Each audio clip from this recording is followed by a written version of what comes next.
Hey guys, King's Fix here, Toyota Vios, dual VVTi engine. I will be conducting preventive maintenance service, change oil, open all brakes, clean, inspect, adjust. Yun. Papatuloyin ko na rin itong kanyang langis.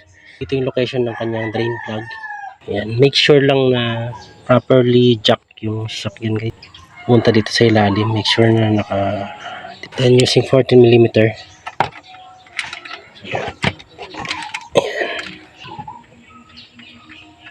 Yan. Hindi ko nang ma-perfect.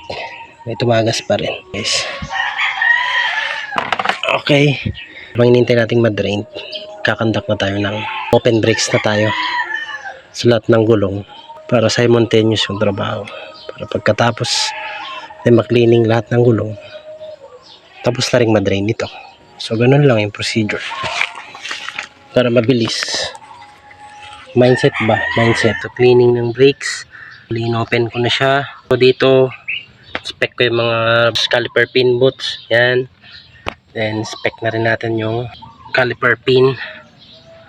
As you can see guys, medyo dry na siya. So ito, lilinisin ko to. Then nilulubricate ulit gamit ang grasa. Then ito naman sa brake pads guys, makapal pa. Diba? So bali niliha ko lang din siya.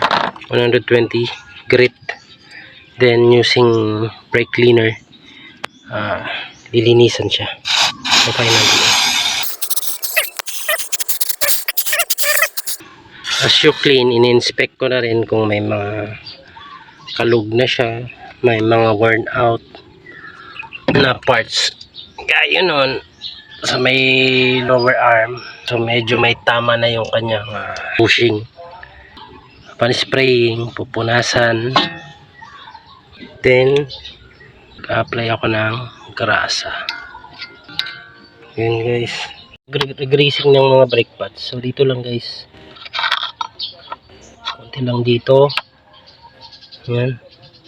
Diyan. Then, dito sa may notches niya. Yan. Para iwas kalansing to guys. Then, assemble lang natin ulit. Guys, tapos na. Siliwasan din magkalat yung grasa dito sa may rotor disc. Lagay siya sa rotor disc, delikado. Balik natin siya.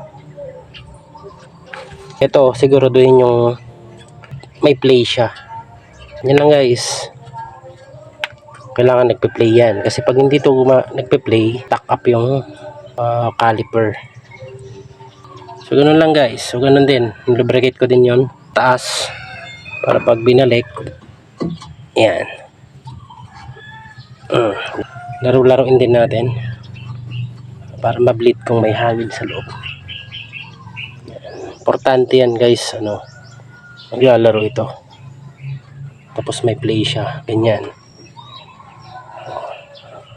para hindi stuck up. Okay, so gawin na rin natin sa last and all goods na. Tayo mag-jack sa panglikod ng gulong. Lagay muna natin sa park. Then tanggalin natin yung i-release natin yung kanyang handbrake. Importante yan para mabaklas later on yung brake drum.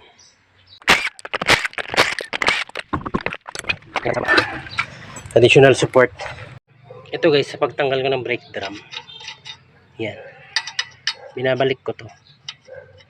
Dalawa. Tapos ginagamit ako ng martilyo. Pukpukin mo lang siya dito banda. Okay? Yan. Just in case para hindi matamaan yung thread, masira. Kaya binalik ko itong lug nuts.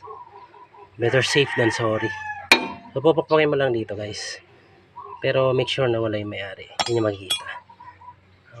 O di kaya naman, lagyan mo ng 12mm bolt dito, kabilaan. Pwede mong hugutin. Pero matrabaho pa yan eh. Yan na lang. Yan. Tapos alugin mo lang siyang ganyan.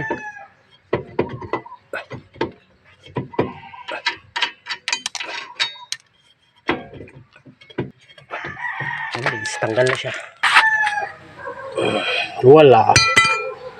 So yan guys, so inspection tayo. Okay pa naman, wala pang kain. Yan, madumi lang talaga. Cleaning. So first thing na ginagawa ko dito is smoothen natin. Lihain lang natin siya 120 grit. Sa kabila, lihain. Guys, pagkatapos maliha ng brake shoe, brake cleaner ulit natin siya. Yan.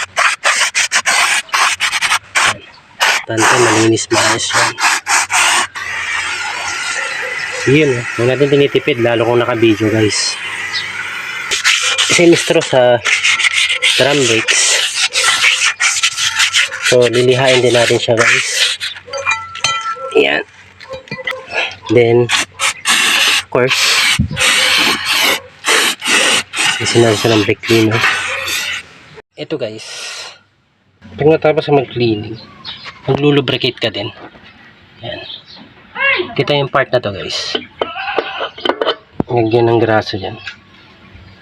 Pero, huwag masyadong madami. At huwag dapat makalat. Ayan. Ayan. Ganun din sa kabila. Ayan. Tapos tanggalin natin yung mga kalat. Huwag dapat makalat yan. Kasi may tendency yung nakakalat dito sa may drum. At magkakaproblema. Okay?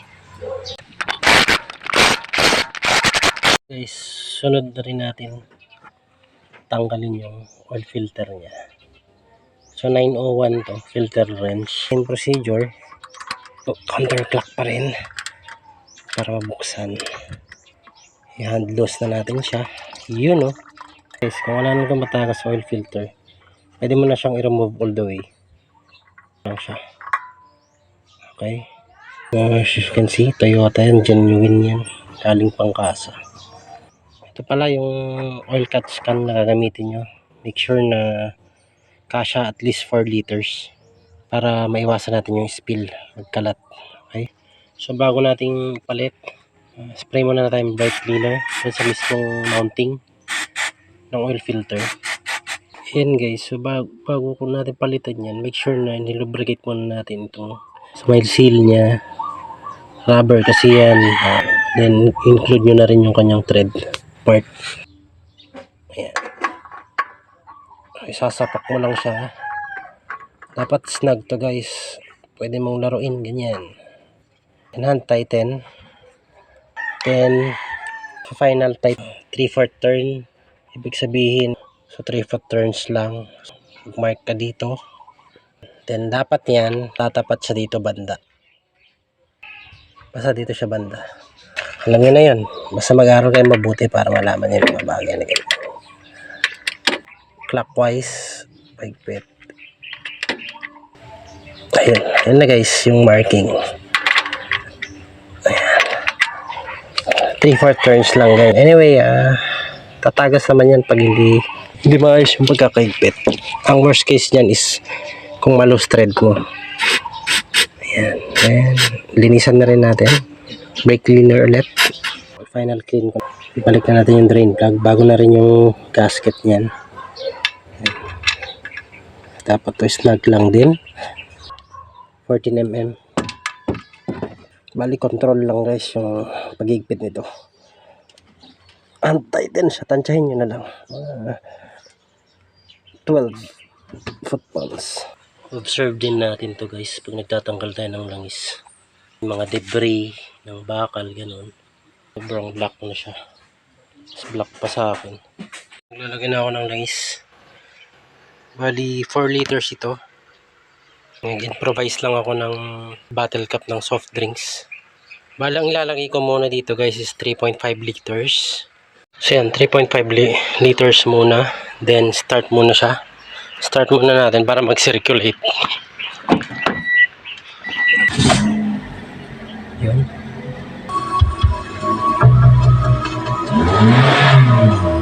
Start muna natin siya guys. Then circulate na yung langis.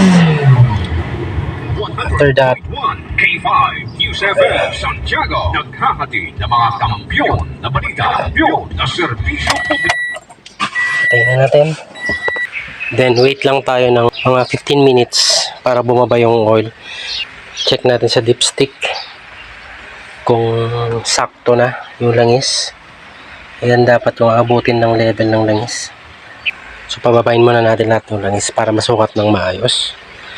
While waiting na bumaba yung langis, magto-torque na rin ako sa lahat ng gulong. O diba? Para walang sayang na oras.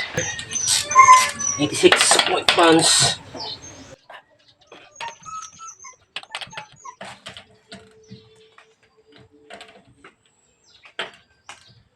Guys, so 15 minutes na yung nakalipas. Na-torque ko na yung mga gulong. Initial check ko sa langis. Sakto talaga itong 4 na litro guys. Yan. So ipataktak natin. Pataktak. Yan.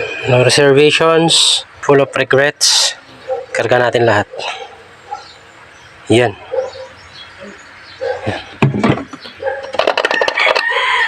Din ako ng coolant.